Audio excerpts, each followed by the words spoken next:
Buenas tardes, buenos días, buenas noches, eso depende de a qué hora lo verán.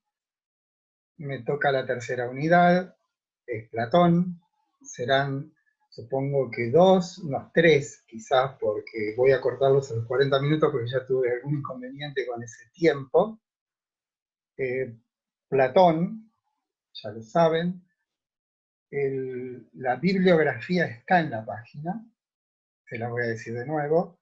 Está el texto Platón que está en el módulo 1, después tenemos el libro de Platón, El banquete, después tenemos una colección de las tres alegorías, donde están las tres escritas por Eggersland, pero está citado Platón. Agregué el texto del profesor Carpio del libro Principio de Filosofía, dedicado a Platón, y también tendrán el PowerPoint de esta clase, ¿no? Bueno, vamos entonces a trabajar ya con nuestro ayudante, que es el PowerPoint. Un segundito.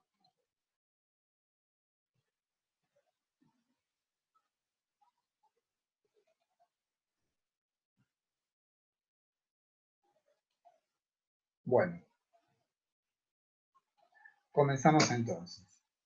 Bueno, este es el plan general del trabajo. Verán que son más de 30 diapositivas, ¿no? Y supongo que 3 clases o 3 clases y una cuarta complementaria, trataremos de no pasarnos de los 40 minutos, porque como ya les dije, tuve un inconveniente y el Zoom me pisó la primera parte de la clase, así que tengo que comenzarla de nuevo. Bien, este es el plan, no hay mucho más que decir acá. Lo que sí les digo es que vamos a retomar el tema de Sócrates para darle cohesión a esta clase, para que sea autónoma, pero mucho de lo que diremos de Sócrates ya fue dicho por el profesor Amuchastegui en los videos y en los textos que ya ustedes han visto, porque fue el primer trabajo práctico, el segundo trabajo práctico. Bueno, vamos a las cosas entonces. Voy a ir leyendo y tengo algunos textos complementarios que ustedes no van a ver, pero sí yo voy a leer. Lo interesante o lo importante para mí de las clases de Platón es que lo que quisiera es mostrar que el pensamiento de Platón está vivo, no es una cuestión, digamos, arqueológica, no es una curiosidad de la historia lo que tratamos de mostrar aquí, sino de percibir cómo en nosotros sigue gravitando, aunque quizás de un modo no visible, el pensamiento platónico. Para eso está esta introducción, donde lo que intento es que ustedes, a partir de la reflexión sobre experiencia que todos hemos vivido de un modo u otro, pueda ser un camino que nos vuelva verosímil la tarea que emprendió Platón hace ya casi 2500 años. Bueno, saben que hay un famoso filósofo inglés que se llamaba Arnold Whitehead, que tiene esta frase que nos marcó a todos los que nos dedicamos a esto. Lo que dice este filósofo es que toda la historia del pensamiento occidental no son sino notas al pie de página de Platón. Queriendo decir con esto que lo que ha hecho la historia del pensamiento es hacer comentarios a Platón. De ahí la contundencia de este pensamiento y cómo, digo, se ha impreso indeleblemente en toda la tradición occidental. Bien, lo que vamos a hacer entonces es ver, de modo reflexivo quizás, poniendo atención a algo que seguramente a todos nos ha pasado, y ver cómo esas experiencias señalan un camino posible para otorgarle verosimilitud al pensamiento platónico. Por eso empezamos con esto de las señaladas experiencias, ¿no? Esas experiencias son rupturas de lo cotidiano. Debiéramos asociar este orden de lo cotidiano con lo que se dirá de los que habitan la caverna, que es algo que estudiaremos más adelante. intento entonces resaltar la existencia de estados que nos quitan de la normalidad, de lo natural, de lo habitual. Lo más ostensible, lo más evidente de esas experiencias es que el tiempo de esas experiencias pasa de otra manera. O sea, en ese momento en que experimentamos esto que nos pasa, el tiempo se percibe de otra manera. Y esa otra manera está marcada por la intensidad con que uno lo vive. Habrán visto que el tiempo es algo que se sabe hasta el momento en que se nos pide que lo definamos. Esto es una frase de Agustín de Hipona que ustedes van a estudiar con el profesor Lumerman, cuando Agustín dice que todo el mundo sabe lo que es el tiempo hasta el momento en que te lo tenemos que definir. Bien, de ese tiempo, de esas señaladas experiencias, de lo que vamos a tratar en esta introducción. Una de las notas más importantes de ese tiempo que nos conmueve, es su intensidad. Y la otra es que no pasa como si lo hace el tiempo de lo cotidiano. Creo que tengo una nota aquí, ustedes no ven, pero que yo voy a leer. Dice: pensemos en el tiempo que experimenta, por ejemplo, alguien, un católico, una persona que, digamos, vive de un modo genuino el fenómeno religioso, ¿no? Un católico genuino en el momento de la comunión o cualquier otra experiencia religiosa intensa. De un modo similar, los que ante una pintura se sustraen a la sucesión habitual del tiempo y permanecen en una quieta e intensa vigilia en la que el mundo de hecho se ha disuelto. Hay un aspecto cuantitativo, o sea, cuando digo cuantitativo tiene que ver con la intensidad, que se exhibe en la intensidad de lo vivido. Pero este aspecto cuantitativo surge de lo que implica el trato con algo que se presenta como de un valor trascendental. Ese aspecto trascendental es lo que veremos como el aspecto cualitativo, esto es, no tanto la intensidad, sino el sentido de aquello que experimentamos. Bien, el tiempo que caracteriza esas señaladas experiencias, comparado con el tiempo en el que se vive cotidianamente, es que tiene el carácter de una sucesión, o sea, el tiempo de lo cotidiano es una sucesión de momentos y que abarcan esa sucesión lo pasado, lo presente y lo futuro. En cambio, este tiempo relevante es el tiempo del acontecimiento, que parece no pasar de la misma manera. Vamos a detenernos en esta palabra acontecimiento.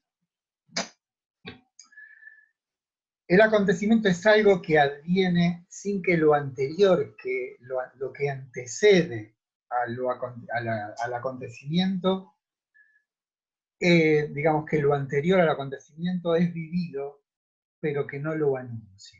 En el acontecimiento, siendo este el efecto, resulta ser mayor que la causa, o sea, el acontecimiento no parece poder ser explicado por el momento anterior al que es experimentado. En otros términos, su imprevisibilidad se muestra cuando su aparición no obedece a causas inteligibles. Cuando digo inteligibles digo que podamos nosotros reflexivamente reconstruir. No parece que podamos establecer una continuidad entre el momento anterior y el momento del acontecimiento. Otra nota, otro aspecto, es que ese tiempo del acontecimiento no es repetible.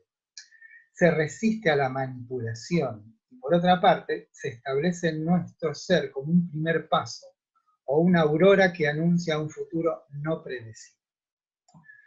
Además de que esa señalada experiencia, que implica una transformación del tiempo en lo que hace a su intensidad, lo que hace también es que nos muestra algo.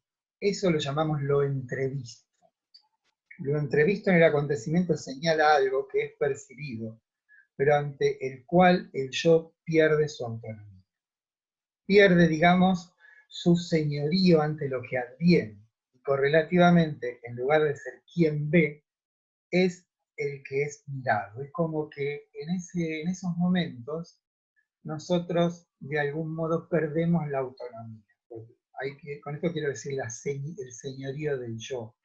Esto es, la experiencia es de tal calidad que nos vemos sobrepasados por eso que nos acontece. El acontecimiento señala algo que, si bien se lo percibe de un modo difuso, tiene la contundencia de poder sobrepasar al yo. Lo destituye. Son palabras como parecen venidas de la guerra o de la estrategia, pero hay una suerte, de la política. Hay una suerte de destitución de ello. Bueno, intento caracterizar este tiempo de las señaladas experiencias comparándolo con el tiempo en el que vivimos cotidianamente y que tiene el carácter de una sucesión de momentos que abarca lo pasado, lo presente y lo futuro. En cambio, este tiempo relevante es el tiempo del acontecimiento que parece no pasar de la misma manera. No crean que no sé que ya lo he leído, pero no está mal repetir este tipo de cosas porque van a ser la vía de acceso a eso que Platón quiere abarcar, pero de un modo explícito, a través de algo que pueda ser conocido de un modo específico, ¿no? Esto, por ejemplo, les cuento una anécdota. Tenía un alumno yo que era fanático de creo que es un guitarrista que se llama Pat Metheny. Este hombre andaba por la calle Corrientes una tarde y pasa por el Gran Rex, el cine teatro Gran Rex, y ve que esa noche misma iba a estar Pat Metheny y él no se había enterado. Así que pasa de la palabra o del pensamiento a la acción inmediatamente, compra la entrada, se queda en el centro hasta que comience el espectáculo y después me cuenta, mira Eduardo, me dice, estuve 2 semanas viviendo a esta altura. Esto es el efecto que había producido en él, quizás también por lo imprevisto de eso que él vivió, hizo que su vida de algún modo se viese tocada, transformada por eso que él había visto. En este caso es no un fenómeno religioso, sino un fenómeno estético. Pero fíjense este aspecto de que no es manipulable. Me cuenta, 2 años después, él sí se entera que vuelve Pat Metheny a Buenos Aires, compra las entradas con anticipación, va a ver el espectáculo y me dice, ¿sabés? No me pasó nada. ¿Se dan cuenta? Este fenómeno del acontecimiento, en tanto no es manipulable, no se puede de algún modo predecir. Es algo que acontece, y en eso del acontecer está su imprevisibilidad o su no manipulación. Justamente lo que va a tratar de hacer, lo que vimos con Sócrates, y lo que va a intentar Platón, es que a través de un procedimiento, de un método, podamos acceder a ese orden y quedar establecidos a él, no que sea algo que de algún modo nos cae desde arriba y nos establece en un horizonte o en un mundo, digamos, afortunado. Bueno, vamos a ver. Entonces, la primera hipótesis es que esa experiencia implica que hay algo que la causa. Aunque eso que lo causa no lo veamos con toda claridad. Sí, por supuesto decimos, me pasó esto, me pasó lo otro, y entonces me pasó esto. Pero eso no es, digamos, lo que describe al acontecimiento, sino que cuando estamos en el medio de esa experiencia, vislumbramos algo que tuvo ese poder de transformarnos de esa manera. Por eso yo llamo a esa fuerza, a ese poder, a eso entrevisto, lo uso para aludir que en esas experiencias se vislumbra, se percibe algo que nos conmueve. Usamos palabras asociadas a la visión, pero bien puede ser que la música, dado el caso, nos conmueva. Eso que apenas vislumbramos es a lo que le adjudicamos un poder, y ese poder es el que nos arrebata, nos saca de nosotros mismos y nos establece, o sea, nos pone en otro lugar. El acontecimiento nos dispone a una situación en la que nos vemos como sumidos, apropiados, tomados por eso que experimentamos. Y es por eso mismo también que le adjudicamos un cierto poder sobre nosotros, y que consiste en que lo que nos conmueve a la vez hace que nos convirtamos en eso que experimentamos. Es el fenómeno de la conversión, lo vamos a tratar con más precisión después, pero no está mal que lo adelantemos. Por ejemplo, ustedes cuando estudien o estudiemos a San Agustín, veremos que Agustín de Hipona experimenta 3 conversiones. La última, la decisiva, es de carácter religioso.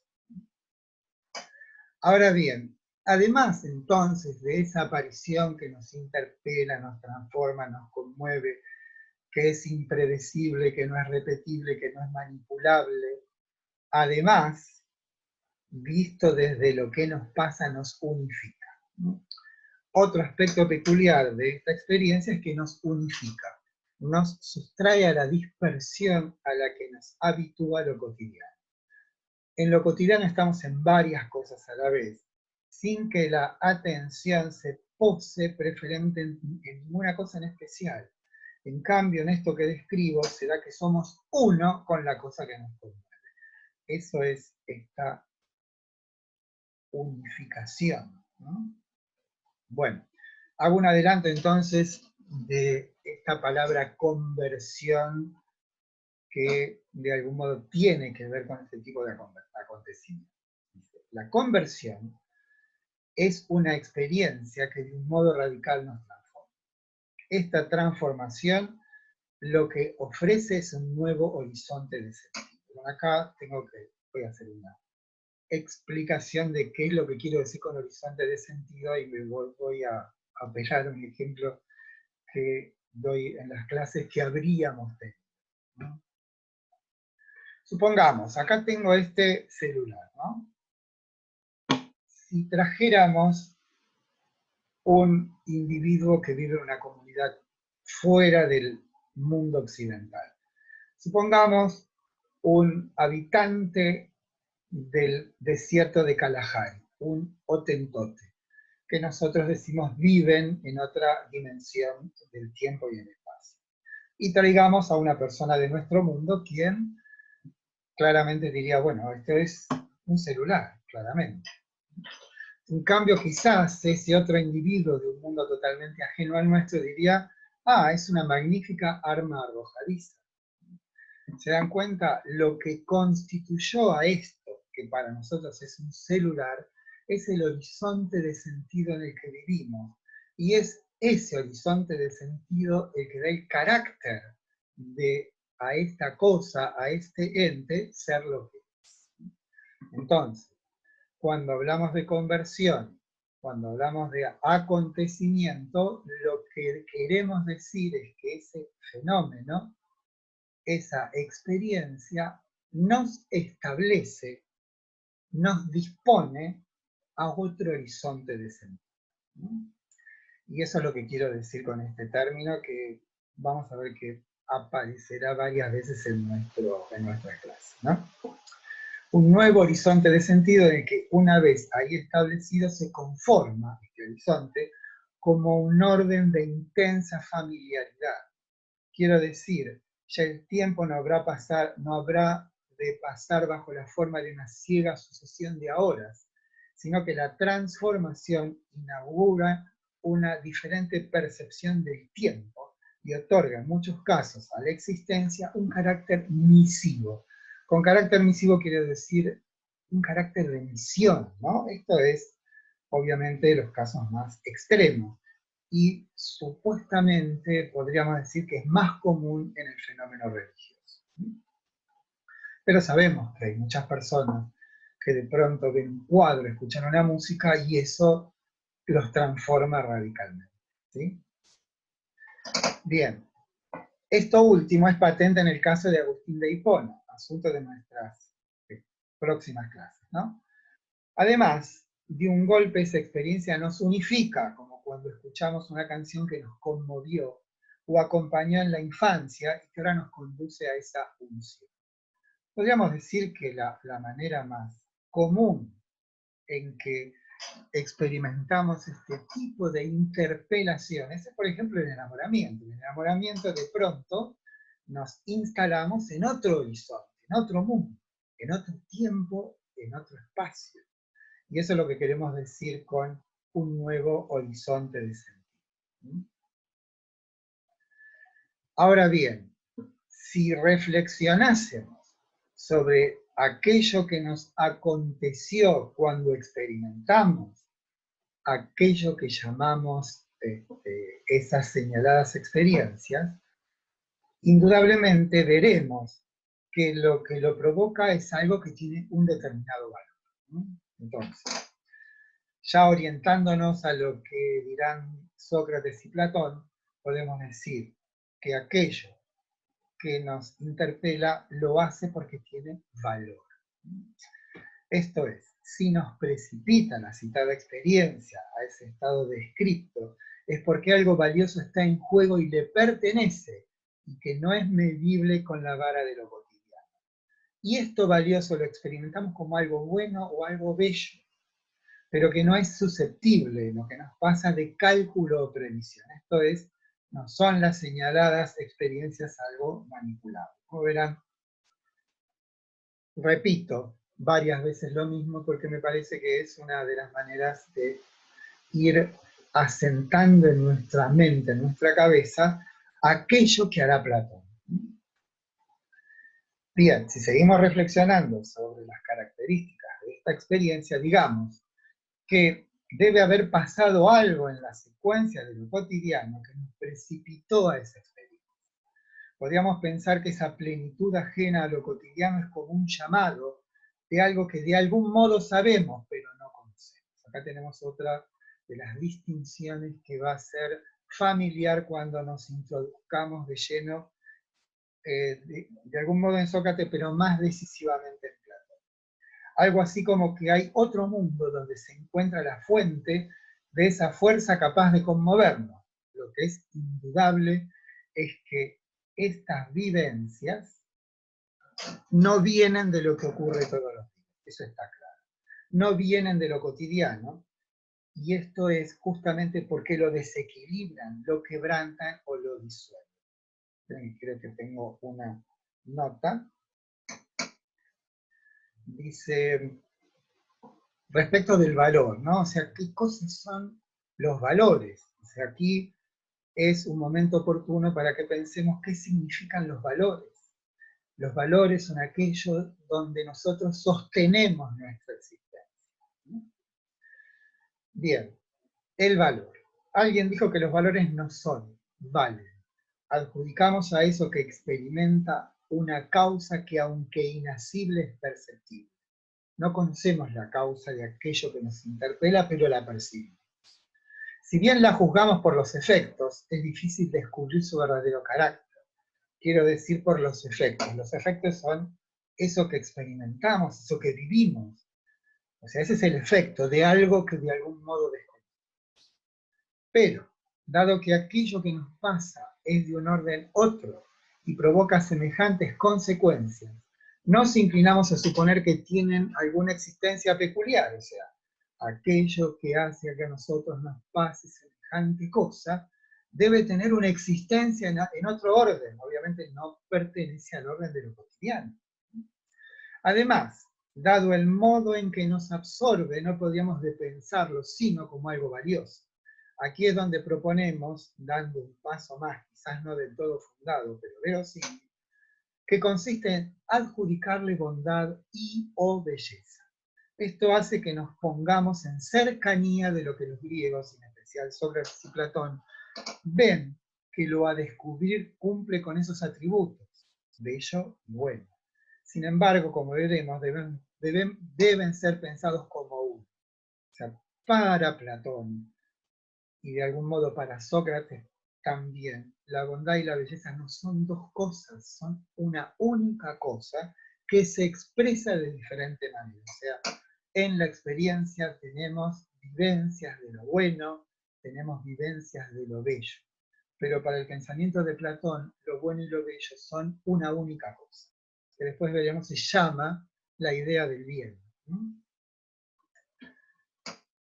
Bondad y belleza entonces son dos modos expresivos, o sea, que se manifiestan, de eso único que vive en la cúspide de todas las cosas. Esa cúspide, como decimos, es lo que Platón llamará la idea del bien. A ver si tengo otra nota aquí. Ya la pasamos. Tengan paciencia porque tengo cierto temor a que me pase esto que me ha pasado. ¿Sí?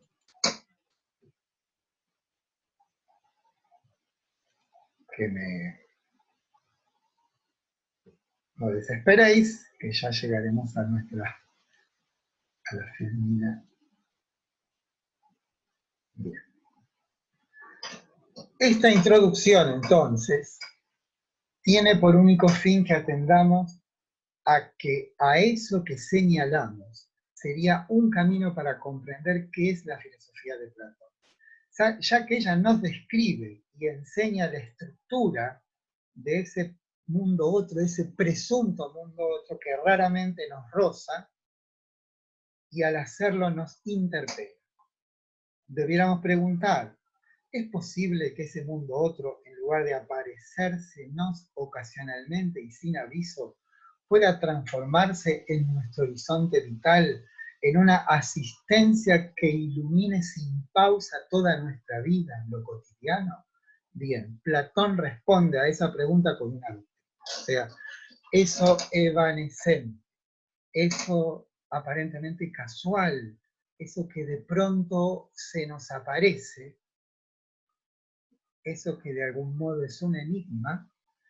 Bien, Platón es el que a través de su filosofía, y en particular de esa doctrina de las ideas, nos indica un método en griego que decir camino hacia, ¿no? Nos indica una suerte de posibilidad de poder hacer que esa experiencia de plenitud no sea algo casual, algo cotidiano, sino que impregne de un modo decisivo toda nuestra existencia. Bueno, como ven, en este PowerPoint, no sé cómo llamarlo, tenemos hipertextos. Acá tienen uno, ¿sí?, que es una biografía de Platón. O sea, yo no la voy a leer, pero es para que tengan como una ayuda luego para el estudio de todo esto, ¿sí? Bueno, ahora lo que vamos a hacer es, como decía, que para que nuestras clases sobre Platón tengan cohesión, debo regresar a Sócrates. Sócrates lo hemos estudiado muy bien con nuestro compañero, el profesor Amuchastegui, pero quizás yo tenga otra perspectiva, otro camino que sea fecundo. Pero por otra parte, como les digo, es necesario que yo empiece con Sócrates para poder darle cohesión a la clase. Así que bueno, vamos a recrear, a actualizar quizás algunos motivos que ustedes ya conocen y que habrán visto con las clases sobre eso. Acá tienen un hipertexto que está sacado de la Wikipedia, es una nota, no soy muy amigo de esto, pero nos sirve para tener noticias de qué es el oráculo de Delfos. Aquí tienen otro hipertexto que tiene que ver con lo universal.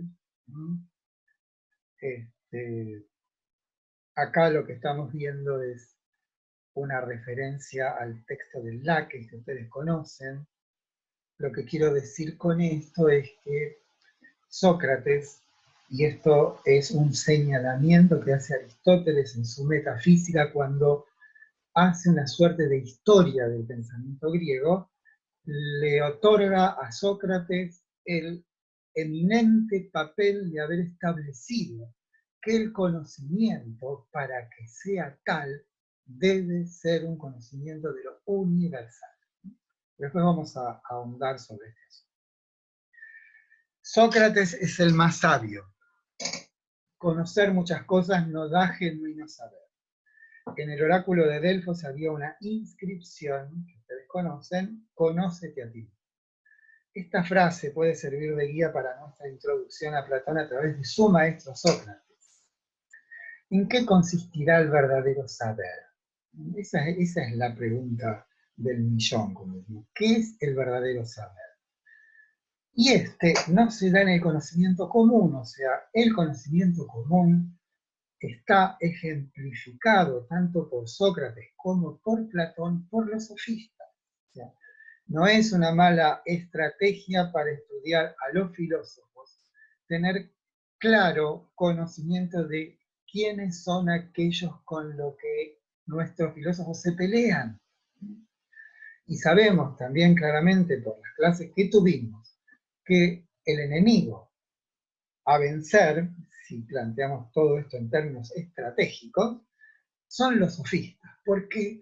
Porque los sofistas son relativistas y escépticos en muchos casos. Y piensen ustedes que el momento de la aparición de los sofistas, como habrán visto, es un momento donde Atenas, la polis, está en crisis.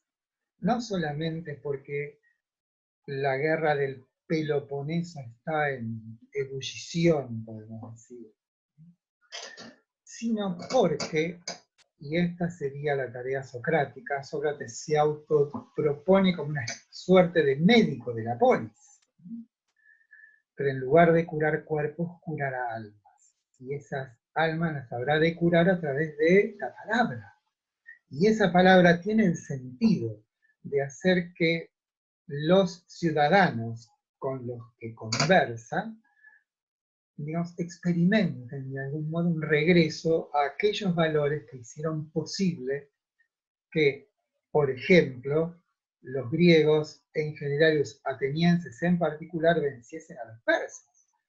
Recuerden que la batalla de Salamina fue en el 480 a.C. y Sócrates nace en el 469, o sea, Sócrates es una suerte de testigo privilegiado del ascenso y del descenso de la polis.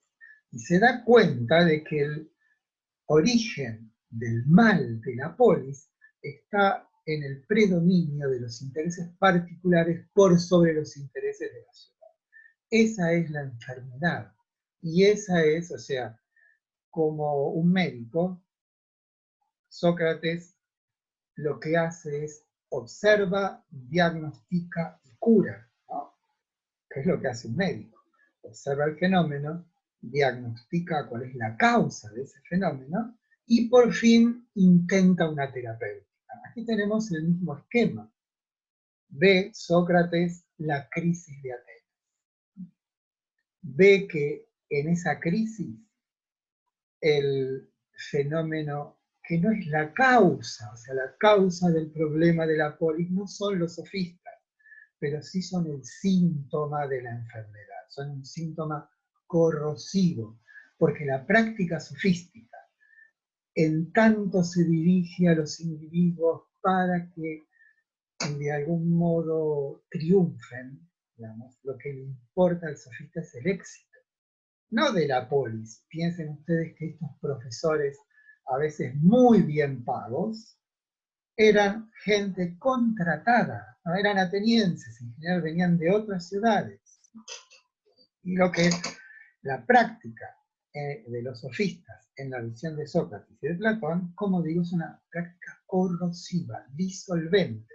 Y justamente en ese momento de crisis de la polis, los sofistas son un ingrediente irritante, por lo tanto el enemigo visible a vencer.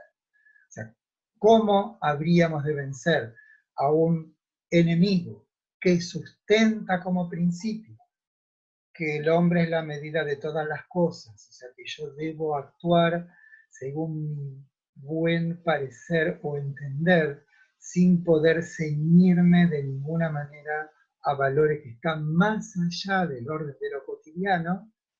Esto saben que lo dice Protágoras, o Gorgias con su escepticismo extremo. Claramente esas convicciones no le sirven a la ciudad.